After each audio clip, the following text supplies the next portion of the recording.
Hello children, I hope you all are good. Today we are going to discuss the other topic of SST, that is going to be categorized in history, chapter number 5, tribal societies in colonial rule. And in this chapter we are going to understand the importance of tribal societies and what type of the problems they have faced in the colonial rule. So let's start the chapter with the introduction of that tribal community. Basically, what are the tribals? That you should know. A tribal is called an आदिवासी. देखो बेटा, ये definition आपको दी हुई है, एक simple one line के tribals को हम आदिवासी भी कहते हैं. Tribal society is a group of people which settle at particular place with the peculiar characteristics. उनकी जो कैरेक्टरिस्टिक्स आप देखोगे ना, वो मेन स्ट्रीम से थोड़ी अलग होती है. They are having the different languages, different social organization, they are having the different faith, costumes, even the economic pattern, geographical location and their self identification. होता क्या है, उनको देखकर ही हमें लगता है कि हाँ, they are somewhere different from us. उनकी आइडेंटिफिकेशन आपको अलग नज़र आएगा, उनका कस्टम आपको अलग नज़र आएगा. So with the different characteristics, this is the tribal society. Now we can describe them in the following points. Number 1, the tribal society likes to live aloof from the mainstream of life. What does this mean?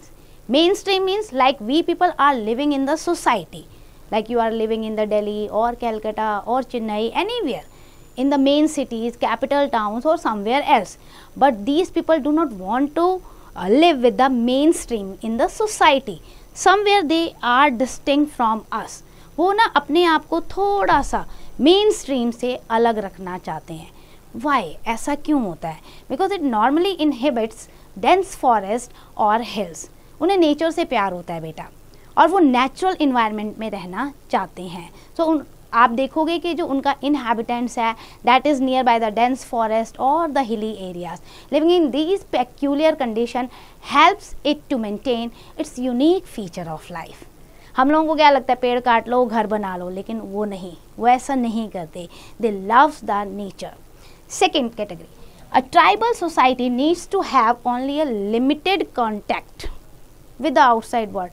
जितनी ज़रूरत है उतना ही contact वो करते हैं, दिखावे की ज़िंदगी नहीं जीते हैं. Most of its needs of food और the livelihood are met within that area where they are living. जहाँ वो रहते हैं वहीं से उनको आसपास में सामान मिल जाता है. Basically they based on the forest product also. Of course it needs come to touch with other people also to meet their basic needs. ऐसा नहीं है कि बिल्कुल ही भाई अगर वो रह रहे हैं डेंस फॉरेस्ट के आसपास तो बिल्कुल ही सोसाइटी से कनेक्टेड नहीं होंगे. नहीं, अपनी ज़रूरतों को पूरा करने के लिए कुछ ना कुछ, कहीं ना कहीं वो दूसरे लोगों से भी कनेक्टेड होंगे. But that connection is very limited. Like salt है, टूल्स है, क्लोथ्स है, इसके लिए उन्हें दूसरे लोगों पे डिपेंड होना पड़ता है. Even they need the money to buy these things, so they sell forest produce to the nearby town people or the villagers.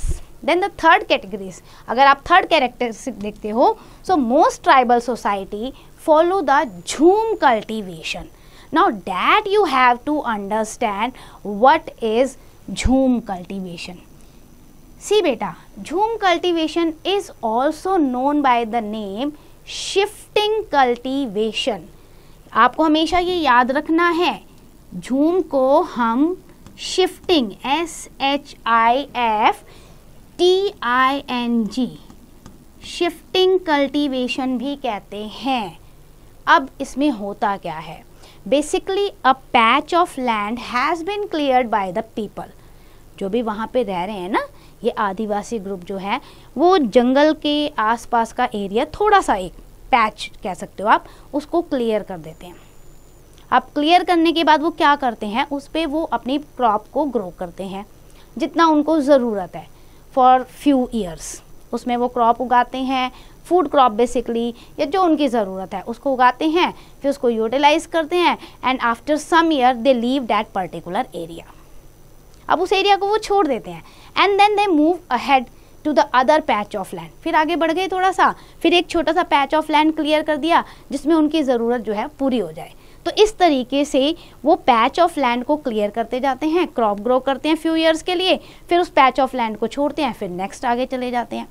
अच्छा, ऐसा हमें लगता है ना कि भाई इससे तो डिफॉरेस्टेशन हो रहा है तेजी से। ऑफ कोर्स, झूम कल्टीवेशन से और शिफ्टिंग कल्टीवेशन से डिफॉरेस्टेशन तेजी से होता है बेटा, लेकिन कहीं ना कहीं उनकी एक सोच देखो कि वो कंटिन्यूसली एक पैच ऑफ लैंड पे एग्रीकल्चर नहीं कर रहे हैं, वो उसे लेफ्ट ओवर कर देते हैं after few year, so that particular land could regain its fertility and regrow its forest area, दोबारा से उस पर जो है जंगल उग जाए। हालांकि वो प्रोसेस वेरी स्लो होता है जितनी स्पीड में वो डिफॉरेस्टेशन करते हैं फॉर कल्टीवेशन। सो ये होती है झूम कल्टीवेशन। क्योंकि उनके पास अपनी ज़मीन नहीं है तो वो क्या करते हैं, छोटे छोटे पैच को क्लियर करके फूड क्रॉप्स को या जो भी क्रॉप उन्हें ज़रूरत है उसे उगाते हैं। Then the next characteristic of the tribal community is some tribals hunt the animals also. Hunting में बिलीव करते हैं और गैदरिंग में बिलीव करते हैं। अब गैदरिंग क्या है, गेट टुगेदर लोगों का नहीं, gathering means the food product that produce in the forest area. तो ये फॉरेस्ट में जो भी फूड मिलता है ना उसे गैदर करते हैं, लाइक आपका हनी हो गया, लैक हो गया, तो इस तरीके की चीज़ें हैं, महुआ हो गया, इसको वो कलेक्ट करते हैं। बहुत सारे फॉरेस्ट प्रोड्यूस होते हैं, फ्रूट्स हो गए, नट्स हो गए, रूट्स हो गए, they sell all these forest produce in the local market also. जितना उनको यूज़ करना है वो यूज़ करेंगे, बाकी को वो सेल करते हैं लोकल मार्केट में, उससे उन्हें मनी मिलती है, उस मनी से फिर वो अपना दूसरी सामान को खरीदते हैं। सो द खोंड इन ओडिशा, एक एग्जाम्पल आपको दिया हुआ है, ये खोंड जो है ना ये ट्राइबल कम्युनिटी है बेटा ओडिशा की। दे सेट आउट, क्या करते हैं वो, कलेक्टिव हंटिंग मिशंस, पूरा प्रॉपर तरीके से कि एक साथ एक हंटिंग मिशन को वो ऑर्गेनाइज करते हैं। एंड शेयर द प्रे, अगर बड़ा शिकार मिल गया, मिलके सबने शिकार किया है, फिर उसको वो शेयर भी करते हैं। So when they can not hunt, they subside the fruits और the roots etcetera, they cook food with the oil extracted from the seeds of sal and mahua. अब देखो इन ट्रीज को वो यूज़ करते हैं।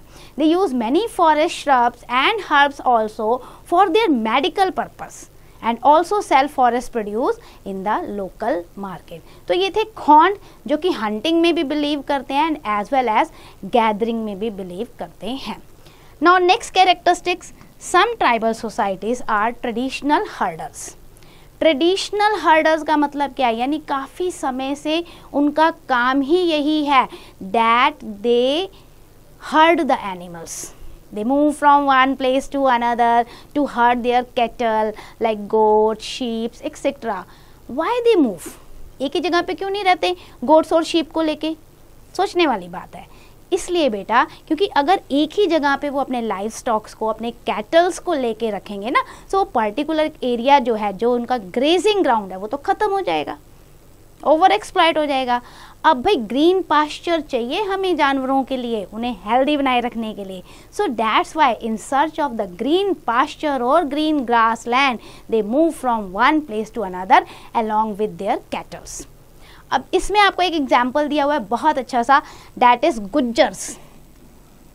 Gujjars in the hills of western India, and then after that आपको example दिया हुआ है Labadis of Andhra Pradesh, they are the cattle हर्डर।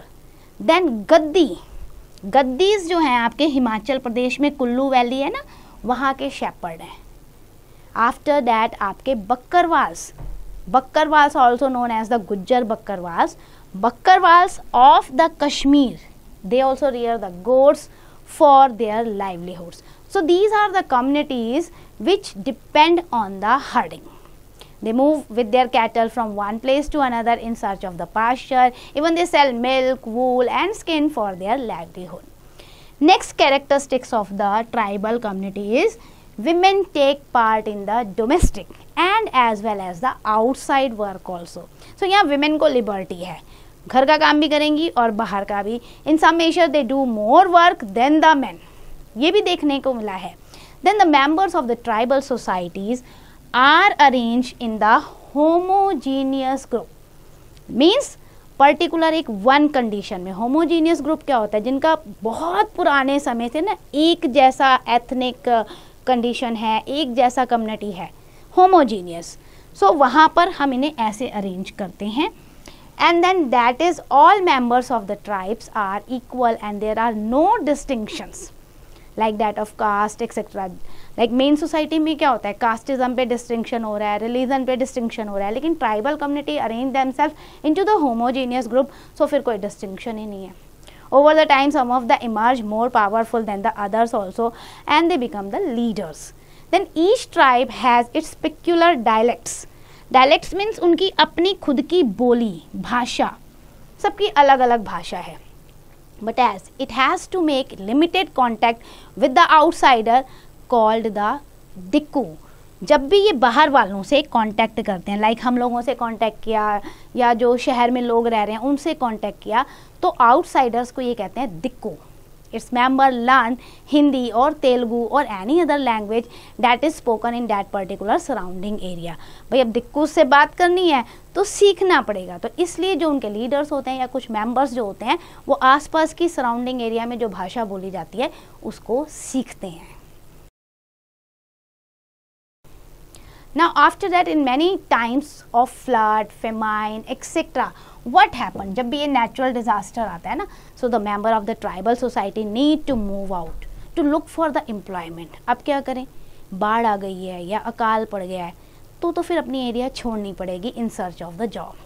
So as they are uneducated and unskilled, they have no other way beta. What they do? They take up the small daily wages work. Like construction sites पे काम कर लिया उन्होंने, या कुछ अपना जो है पेंटिंग वगैरह का काम मिल गया, रोड साइड पे पेंटिंग कर लो, कार्ट्स को पुल कर लो, पैडल रिक्शास को चला लो. क्योंकि वो इतने ज़्यादा पढ़े लिखे नहीं होते, स्किल्ड नहीं होते, तो नेचुरल डिज़ास्टर के टाइम पे जब भी वो बाहर आते हैं उन्हें इस तरीके की जॉब्स मिलती हैं जिसमें उनका सर्वाइवल बहुत मुश्किल हो जाता है. Most of the tribes are completely ignorant of the outside of the world, completely, and are content with their own customs. अभी भी आज के टाइम पे भी हमें ऐसी ट्राइबल सोसाइटीज़, ऐसी कम्युनिटीज़ मिल रही हैं जो कम्प्लीटली हम लोगों से अलग हैं, इग्नोरेंट हैं, मेन स्ट्रीम्स में नहीं हैं, उनके अपने कस्टम हैं, अपने बिलीफ हैं, अपने कल्चर हैं और वो इसमें खुश भी हैं. They do not want to come outside or to make them educate themselves or raise the standard of living. No, वो बिल्कुल कहते हैं ना satisfied हो चुके हैं. They live in the small cluster of the huts and have strong sense of community. वो मिलजुल कर अपनी कम्युनिटी में रहना चाहते हैं, कोई लड़ाई झगड़ा नहीं करना चाहते.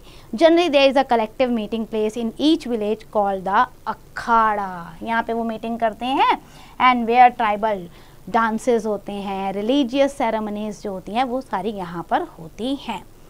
Then each tribal society normally has a well defined land boundary. लड़ाई ना हो आपस में तो हर ट्राइबल कम्युनिटी की बाउंड्री होती है कि भाई यहाँ तक एरिया हमारा है, इसके बाद आपका है. So a village committee generally supervises all function of e-settlement. अब ये क्या करते हैं विलेज कमेटी, इन्फोर्स करते हैं लॉ को, ऑर्गेनाइज करते हैं फेस्टिवल्स को, राइट्स को, सेटल करते हैं, अगर कोई डिस्प्यूट्स हो गया आपस में उसको सेटल करते हैं. सो इस तरीके से उनके अपने विलेज चीफ होते हैं हु इज़ मतलब मोस्ट कैपेबल, इंटेलिजेंट और influential man of the tribe. ऐसे बंदे को वो चीफ बनाते हैं जो कि हर चीज़ को ऑर्गेनाइज कर सके और सेटल भी कर सके. Then the livelihood of the tribal people depends on their free movement with the forest and on being able to use land. तो ये भी एक बात है कि लाइवलीहुड जो होता है ट्राइबल पीपल का वो डिपेंड करता है फॉरेस्ट में जो प्रोड्यूस है वो इनफ है या उन्हें बाहर आना पड़ेगा, या उनको ज़मीन मिल रही है ग्रोइंग करने के लिए, क्रॉप्स ग्रो कर सकें, और they are taking the natural resources. So ये डिपेंड करता है उनके एनवायरनमेंट पे, उनके सराउंडिंग पे कि वो क्या करेंगे. विमेन आर इक्वल पैटर्न और the partner in the community life and work shoulder to shoulder with the man. So women को मैंने आपको पहले भी बताया लिबर्टी है, बहुत अच्छे से कहते हैं ना कंधे से कंधा मिलाकर सोसाइटी में वो काम करती हैं. Then the tribal societies are not completely aloof from main stream life in some region. कुछ ट्राइबल कम्युनिटीज़ ऐसी हैं जो बिल्कुल अलूफ नहीं हैं, जो मेन स्ट्रीम में आना चाहती हैं, उनसे वेल कनेक्टेड भी हैं. Many of the tribal visited near by the villages, towns etcetera for daily wages work. They engage in carrying the loads, building sites पे काम कर रहे हैं, कल्टिवेटिंग में काम कर रहे हैं, दूसरों के खेतों में जाके काम कर रहे हैं. तो इस तरीके से उनका कॉन्टैक्ट जो है आउटसाइड वर्ल्ड से बहुत अच्छा है, but on a very limited scale. ये भी ध्यान रखना है, क्योंकि जितनी उन्हें ज़रूरत है उतना ही लोगों से जाके वो मिलते हैं। Similarly some tribal manufacture small household और कॉटेज आर्टिकल्स हो गए, रोप्स बना रहे हैं, बास्केट बना रहे हैं, जो भी उनका स्किल्ड है वो क्राफ्ट वर्क वो कर रहे हैं और नियर बाय मार्केट में उसको सेल करते हैं। Then tribal womens are fond of handmade jewellery. ये बात आई, विमेन को हमेशा शौक रहता है ना ज्वेलरी का, सो हैंडमेड ज्वेलरी का शौक है इनको भी। They use silver ornaments as well as jewellery जो बनती है ना, स्मॉल पीसेस ऑफ वुड हो गया, ग्लास हो गई, पिकॉक फेदर हो गए, कॉपर हो गया, इन सब की बनी हुई ज्वेलरी भी पसंद करती हैं। And they also use different kinds of the wild flowers leaves to decorate themselves, to make them beautify. They use different type of the flowers. Then tribals are fond of diverse form of traditional music. बहुत शौक होता है उनका। आप कभी भी tribal community को देखो ना, बहुत डिफरेंट टाइप के आपको म्यूज़िक, डांस, आर्ट देखने को मिलेगा। बहुत अच्छे तरीके से वो उसे करते हैं। कभी आप नागा डांस देखो, नागालैंड का, यू विल लाइक इट। बहुत प्यारा, वो ना बैम्बू स्टिक्स पे ऐसे करते हैं, बहुत अच्छा लगता है, सिंक्रोनाइज होता है, मिलजुल के बहुत अच्छे से करते हैं, एक टीम वर्क की तरह। तो बहुत अच्छा इनका डांस फॉर्म होता है। A tribal settlement are peculiar to each group. A tribal settlement often comes alive to the beat of drums and sound of songs. कभी बैठो आप उनके फेस्टिवल में तो इतना प्यारा म्यूजिक, इतने अच्छे से बीट पे, रिदम पे ड्रम ऐसे बजाते हैं, मज़ा आ जाता है। Many of tribal communities practice the polygamy. ये भी एक है, पॉलीगैमी का मतलब होता है बेटा कि जब एक मैन के पास एक से ज़्यादा वाइफ वो रखता है, यानी मैन और women has more than one spouse.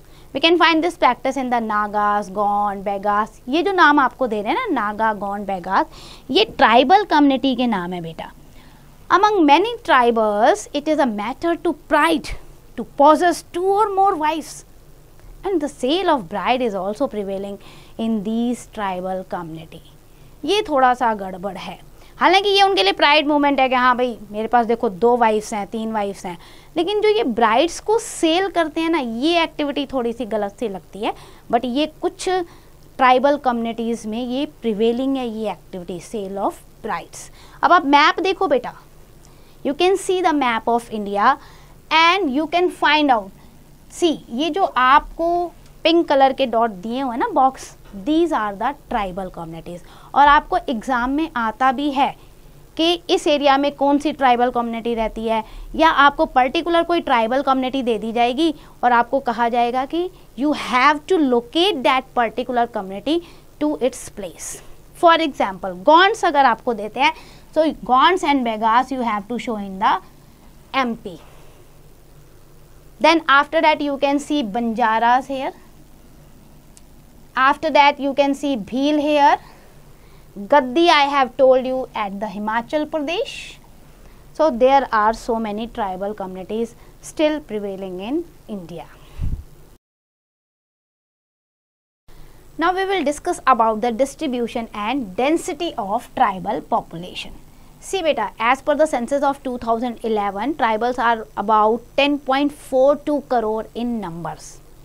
But out of 10.42 crore, you know beta, 1.04 crore live in the urban areas. Their distribution is uneven. It is not uniform throughout the length and breadth of the country. They have settled mostly in the cluster. आप कभी भी देखोगे ना, ये आपको group में मिलेंगे। अगर हम इनको कैटेगराइज करें तो there are 3 main clusters, that is north eastern states. अब नॉर्थ ईस्ट स्टेट में हमारे क्या आते हैं, Assam, Meghalaya, Tripura, Arunachal Pradesh, Mizoram, Manipur and Nagaland. Then second जो क्लस्टर आता है that is Central India cluster, which comprise the Madhya Pradesh, Odisha and Andhra Pradesh. After that Western India cluster, which comprise the Jammu Kashmir, Himachal Pradesh and Western Uttar Pradesh. So in these 3 clusters we have divided the population of tribal community. The density of tribal population varies from place to place. For example, it is more than 90% in northeastern states, while it is less than 10% in central India. even less in the Andhra Pradesh and Karnataka.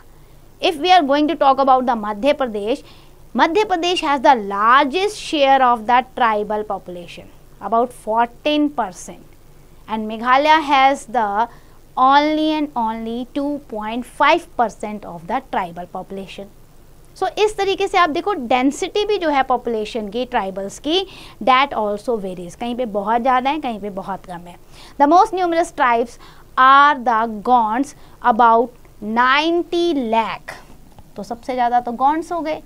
उसके बाद अगर हम देखें हमारी country में तो भील हैं 75 lakhs. After that we are having the Santhals about 50 lakh, and the last the Mizos are about 22 lakh. Now changes in the tribal society in 19th century. क्या changes आए हैं? The main motto of the East India Company was to make only profit, to make only money as much as they could. भाई उन्होंने तो हमें colony बनाया था और कॉलोनी को जितना वो एक्सप्लॉइट कर सकते थे, जितना उसे यूज कर सकते थे to serve their mother nation that is England. So they utilized us, not utilized, they exploited us. By whatever means, prior to their arrival, the rulers had not been able to penetrate in the forest area. जब तक ये नहीं आए थे ना east India company, तब तक क्या था, रूलर्स जो है आसानी से ट्राइबल कम्युनिटीज़ को मतलब टच नहीं करते थे, उनको उनकी लाइफ को आराम से जीने देते थे, सिग्निफिकेंट लाइफ होती थी. So they could not affect the tribal way of life significantly. But Britishers आए, उन्हें तो रिसोर्स दिख रहा था, जंगलों में अच्छे से रिसोर्स दिख रहा था, एंड दे वर ग्रीडी.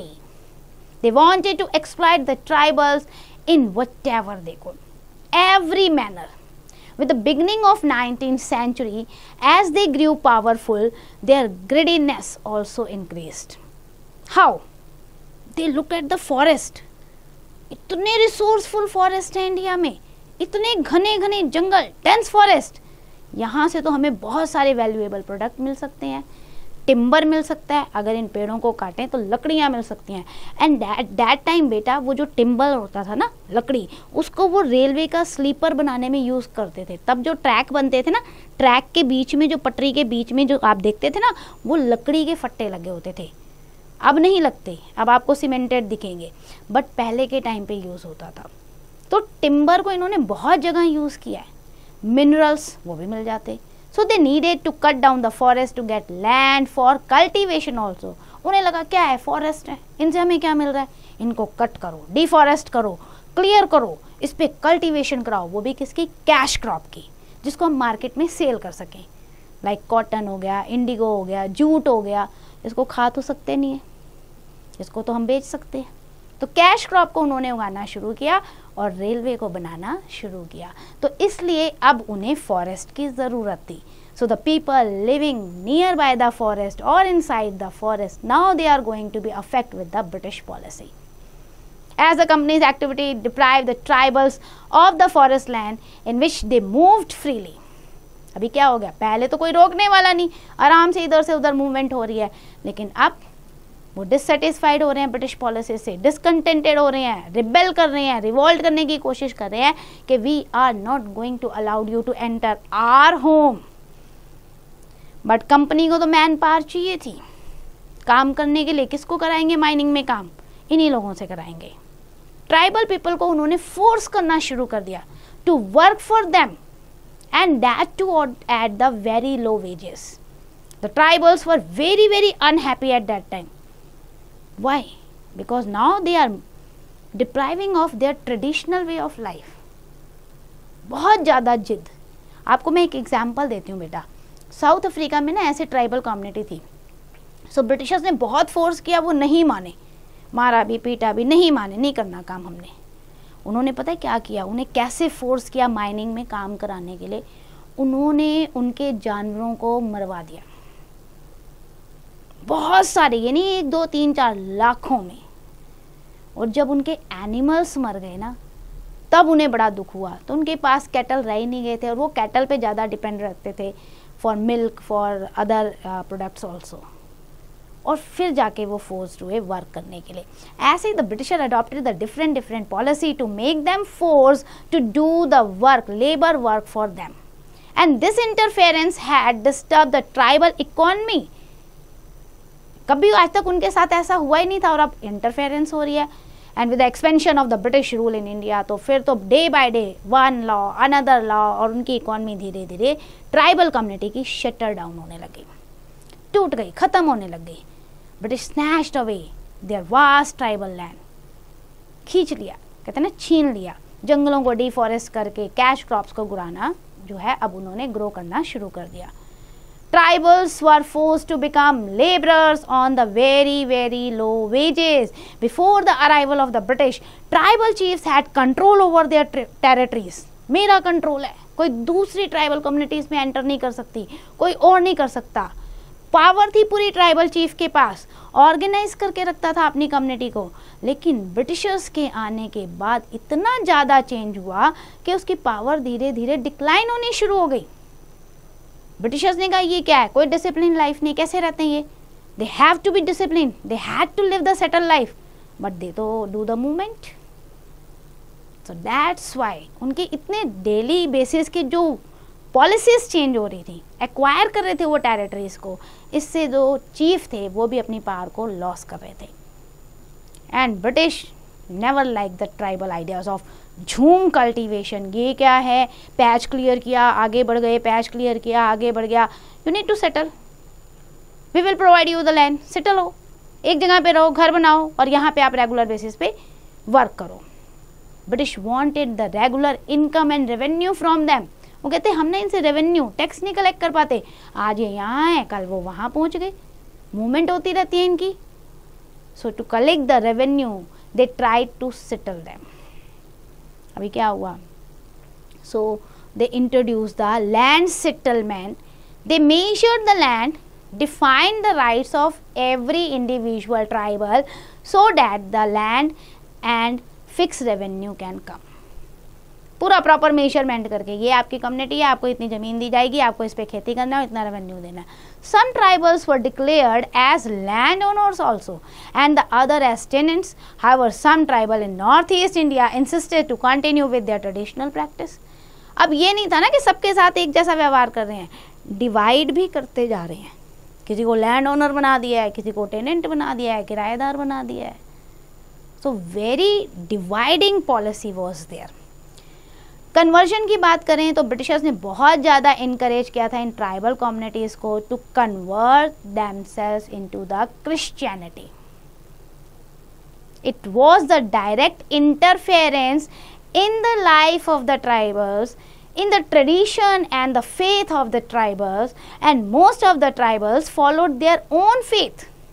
उनका अपना वर्शिप करने का तरीका है, वो नेचुरल फोर्सेस को वर्शिप करते थे, अपनी अलग देवी देवताओं की पूजा करते थे। और उसमें आकर आप कि नहीं ये तो हिंदू डाइटीज़ हैं, हिंदुइज़्म है, इसको नहीं, आप जो है क्रिश्चियन मिशनरीज की बात सुनिए, convert your self into the Christianity. So conversion भी इस टाइम पे बहुत ज़्यादा हुआ और अलग अलग पैटर्न पे हुआ। They convert them on the promise of land and money, most of which were not kept.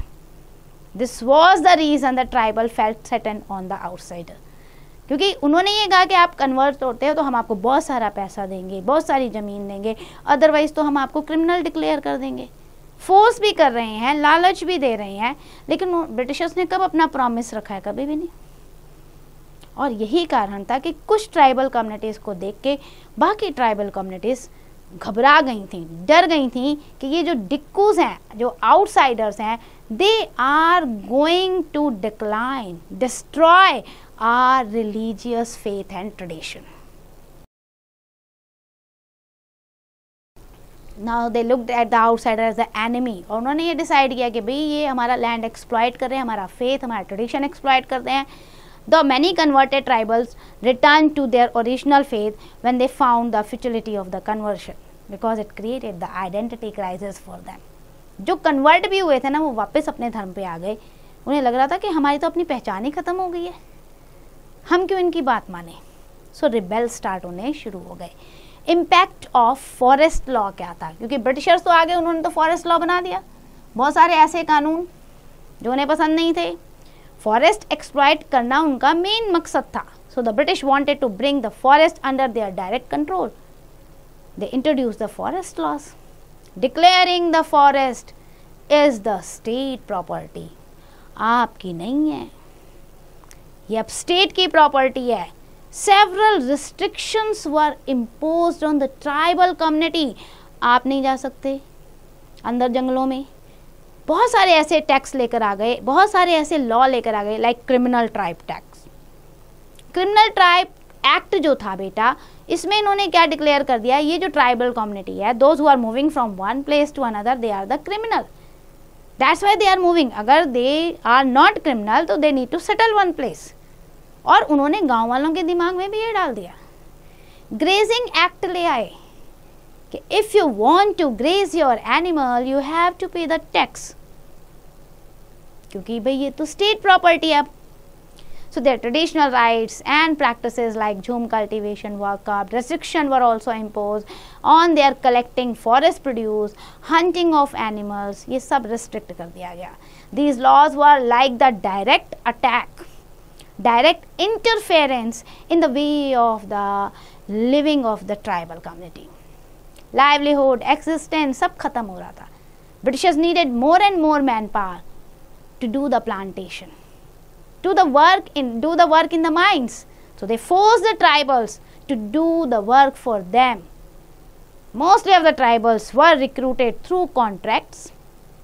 और contract कौन दिलवाता था? Contractor, who paid them miserably very low wages and prevented them for returning home. So contractor का बड़ा role होता था, कैसे उनको फोर्स करके नौकरी करवाना, लेबर का जॉब करवाना, और कैसे उन्हें रोकना कि वापस वो दोबारा अपनी पुरानी लाइफ पे ना जाएं. So these forest laws were like the direct intrusion in their life and interference in the tribal economy. So tribals, the land was sacred for them. They consider the land to be the medium through which they can connect it to their ancestors. और इन सब का control अब किसके पास आ गया था? Britishers के पास. तो बहुत ज़्यादा जो है डिसकंटेंट अब ट्राइबल्स के अंदर आने लग गया. सो अब क्या होगा? अब होगी रिवॉल्ट. जब हम बहुत ज़्यादा डिससेटिस्फाइड हो जाते हैं ना बेटा, डिसकंटेंट हो जाते हैं ना, तो हम विरोध करना शुरू करते हैं. We started to do the protest, rebel, और ट्राइबल रिबेल स्टार्ट हो गया. Tribal people are very simple people. When in the 19th century they were exploited, they were repressed, conversion were done with them. So what they did? They protested and raised their voice. They occurred at many occasions. They started the protest. When no heed was paid to what they wanted to say, they burst out in revolt. कब तक? जब वो बोली जा रहे हैं कि ऐसा ना करो ना करो, तो फिर क्रांति होगी. Being the resourceless, the tribals were armed with the simple domestic weapons. अब उनके क्या होते थे? तीर कमान होती थी, स्टिक्स होती थी, होममेड नाइफ्स होते थे, और सम केसेस में आप देखो स्पीयर और बोज होते थे. लेकिन ब्रिटिशर्स के पास क्या थे? मॉडर्न टेक्नोलॉजी के इक्विपमेंट्स थे, आर्म्ड फोर्स थी, इसलिए शायद उनके सामने उनका टिकना बहुत मुश्किल था. Any clash resulted into the large number of tribal casualty. भाई जब तक वो चाकू से मारेंगे, लकड़ी उठाएंगे, तब तक उन्हें गोली लग जाएगी. They shot dead with the bullet. और बहुत ज़्यादा कैजुअलिटी होती थी. They were often violently crushed in which a large number of tribals were killed. बुरी तरीके से उन्हें मारा जाता था. सो बेटा many tribal revolts of this period were Santhals, those who did the revolt in Santhal Pargana, then Birbhum, and then Bankura in West Bengal, and then Hazaribagh and Rohtas of Bihar. Bhils in Madhya Pradesh and Maharashtra, Kols in Chota Nagpur region, they all did the rebels against the Britishers. अब आपको यहाँ पे बेटा एक case study दी हुई है. Tribal revolts अगर हम देखें तो स्पेशली छोटा नागपुर की दी हुई है, उसको हम डिस्कस करते हैं. Chota Nagpur region lies in the central India and extend over the states of Bihar, Jharkhand, Chhattisgarh, Odisha and some part of the West Bengal also. So the main tribes to inhabit this region include the Santhal, Khond, Mundas and Kols. ये यहाँ पे रहती थी tribal communities. They rose in the revolt. जब Britishers ने इनके against सारी policy को इंट्रोड्यूस किया, सो इन्होंने रिबेल किया. इन्हें लगा कि ये हमारी लाइफ में इंटरफेयर कर रहे हैं. The first major revolt occurred in 1820 when the Coles raised their voice and they were brutally suppressed with a large number of casualties. Several villages were burned down in revenge. This revolt continued until 1827, but they continued to rise in the revolt whenever they found an opportunity.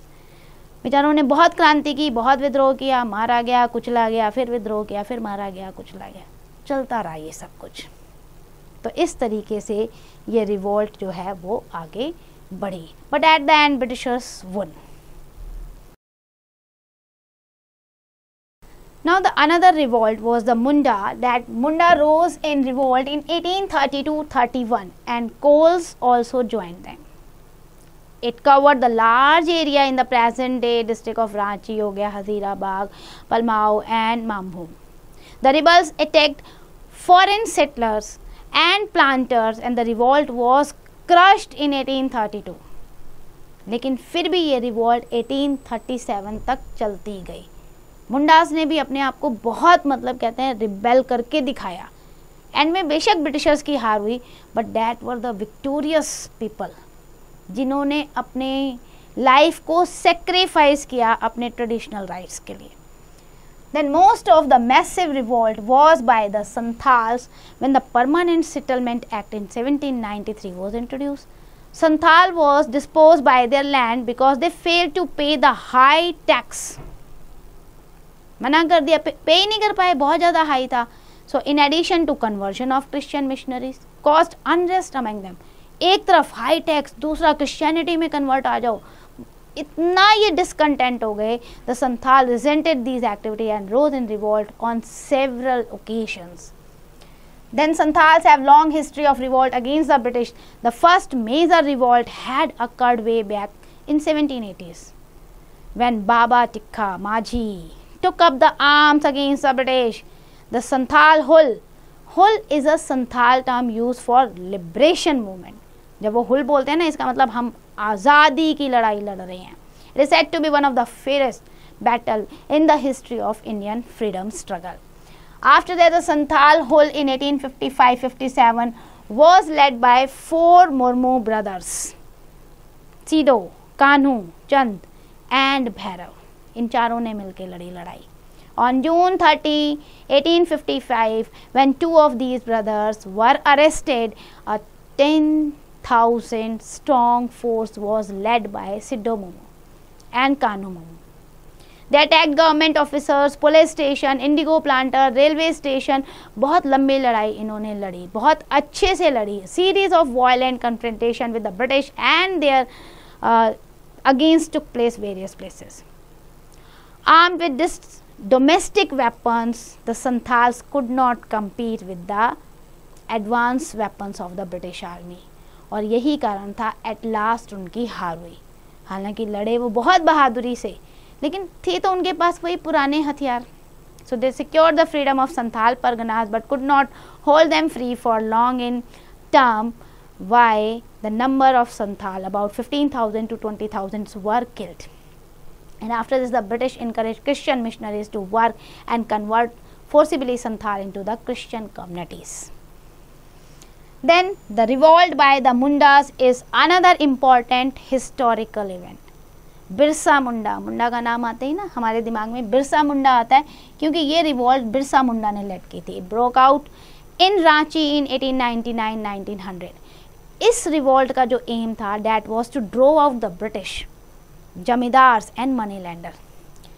तो he succeeded in bringing the tribal community under a single umbrella. उसने unite भी किया बिरसा मुंडा ने.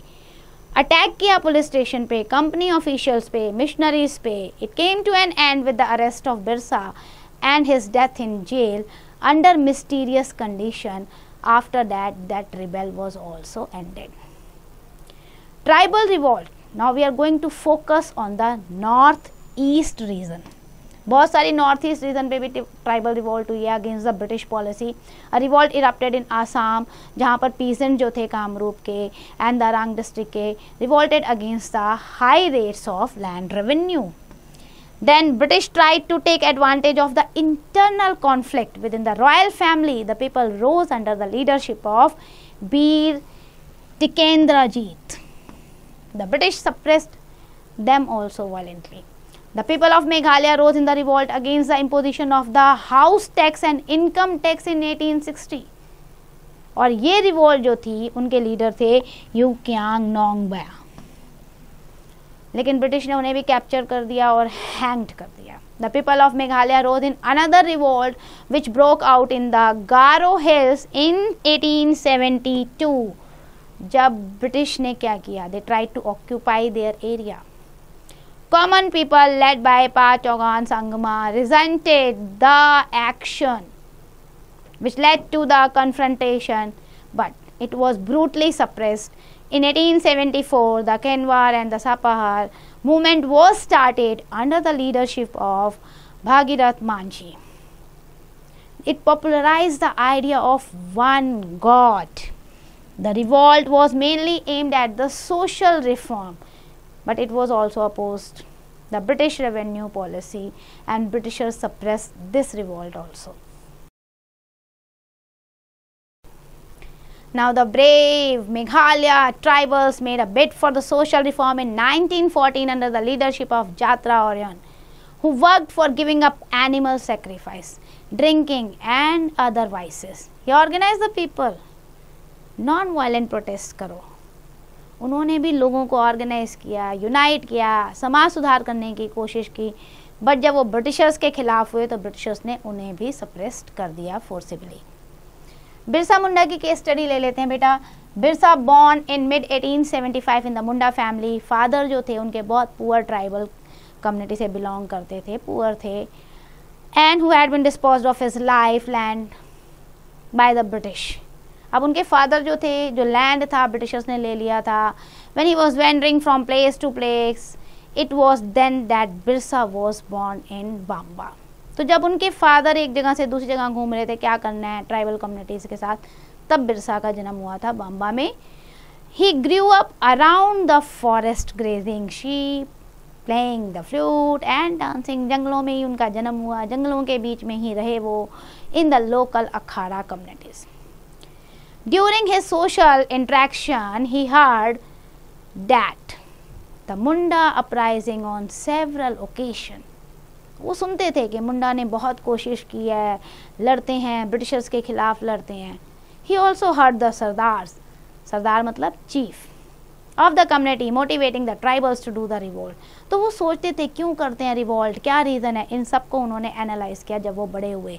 Birsa went to the local missionary school, पढ़ने के लिए गए. Main aim of this school was to seek conversion. वहाँ पे पढ़ने गए तो उस स्कूल का एम तो ये था कि भाई हम उपदेश दे दें कि इनको क्रिश्चियनिटी में कन्वर्ट कर दें. बिरसा को समझ में आ गया. They talked that it was possible for the Munda to attain the kingdom of heaven influenced by these talks and the promise of his father's land being returned. Birsa converted to Christianity. अब वहाँ पे उन्होंने बोला कि भाई आपके पापा की ज़मीन आपको मिल जाएगी जब आप क्रिश्चियनिटी में कन्वर्ट हो जाओगे. आपके जो लोग हैं उन सबको स्वर्ग मिलेगा जब आप क्रिश्चियनिटी में कन्वर्ट हो जाओगे. तो उन्होंने अपने आप को क्रिश्चियनिटी में कन्वर्ट कर लिया, क्योंकि वो बचपन से कहानी सुनते आ रहे थे कि हमारी ज़मीन अंग्रेज़ों ने ले ली है और अब अगर मैं क्रिश्चियनिटी में कन्वर्ट होता हूँ तो मुझे मिल जाएगी. अब इस प्रॉमिस पे he converted himself into the Christianity. This promise was hollow because Britishers never fulfil their promise. Disappointed, Birsa reverted back to his faith. ये क्या हुआ मेरे साथ, मैंने क्रिश्चियनिटी में अपने आप को कन्वर्ट किया एंड डिस्पाइट ऑफ दैट मेरा प्रॉमिस फुलफिल नहीं किया गया. अब उन्हें गुस्सा आया, वो दोबारा अपने धर्म की तरफ गए, दोबारा हिंदू डाइटीज़ को अडॉप्ट किया उन्होंने. And he was now restricted from school and which made him a rebel. अब उन्हें भैया स्कूल में भी जाने को नहीं कहा जाता था और स्कूल से वो खुद ही भाग आए. अब मैं स्कूल में नहीं, अब मैं रिबेल करूँगा, ये गलत पढ़ा रहे हैं. Young Birsa thought about the entire episode, क्या क्या किया गया और कैसे कैसे हुआ. और उसके बाद उन्होंने डिसाइड किया कि अब मैं सारी ट्राइबल कम्युनिटी को भी एजुकेट करूंगा, यूनाइट करूंगा, रिफॉर्म करूंगा अपनी कम्युनिटीज़ में. He urged the Munda to give up the drinking liquor, keep their settlement. उन्होंने बोला हमें क्यों ब्रिटिशर्स हरा देते हैं, क्योंकि हमारे अंदर खुद में कमियां हैं. अपनी कमियों को दूर करो, यूनाइट हो, ऑर्गेनाइज हो और मिलकर ब्रिटिशर्स के खिलाफ लड़ो. Then only you can win. He often urged his followers to recover their glorious past. अपने ancestors को देखो, अपने past को देखो और आज तुम कहाँ पहुँच गए हो. He insisted that people should work on their land and settle down at one place. British were alarmed about the reform and political movement. Britishers को लगा अगर ये अपनी community को ऐसे सुधार देगा तो वो unite हो जाएंगे. So when they found a large number of people coming into his contact, they arrested him in 1895. और चार्ज लगा दिया कि भाई इन्होंने दंगे फसाद कराए हैं, जेल में डाल दिया 2 साल के लिए. जब वो रिलीज हुए 1897 में, Birsa once again began touring the village. दोबारा से उन्होंने लोगों को ऑर्गेनाइज करना शुरू किया कि अपने आप को पहले सुधारो, यूनाइट करो. अदर ट्राइबल कम्युनिटी से भी बात की, सपोर्ट करो, संथाल से, ऑरियन से, बहुत सारे ओकेजन पे उन्होंने मिलकर ब्रिटिश पुलिस स्टेशंस पे अटैक किया, चर्चेस पे अटैक किया, रेड किया मनी लेंडर्स की प्रॉपर्टी पे. तो काफ़ी लंबे समय तक उन्हें सफलता भी मिली. But Birsa was arrested again on 3 February 1900 and died the same under the mysterious circumstances in the jail. Movement could not continue after his death and brutally suppressed by the Britishers. His portrait hangs in the Parliament Museum. He is the only tribal leader to have been honored this. तो आप देख सकते हो बिरसा मुंडा जी को वहाँ पर भी उनके पोर्ट्रेट को. So that's end for the chapter. Let's do the quick revision. So now what we have discussed in this chapter. Number 1, a tribal group is identified on the basis of their peculiar characteristics of language, social organization, religious affiliation, custom, economic pattern, etc. Then we have discussed tribals live in forest, hill or aloof with the mainstream and with the peculiar occupation. After that, intrusion by the outsider, that is Dikkus, in forest led to their tribals or exploitations and repression. Then we have discussed the tribal population is spread over the large area but in the cluster form. Forest laws affected the tribals' livelihood very badly. Then the colonial rule interfered into the tribals' lives, leading to the number of rebels and revolt. Almost all tribal population rose in revolt against the Britishers one or the another time. Then young Birsa Munda, we have discussed about the Birsa Munda who sacrificed his life for the sake of the tribal's traditional rights.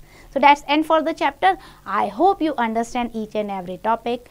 Now it's your turn. Do the exercise carefully.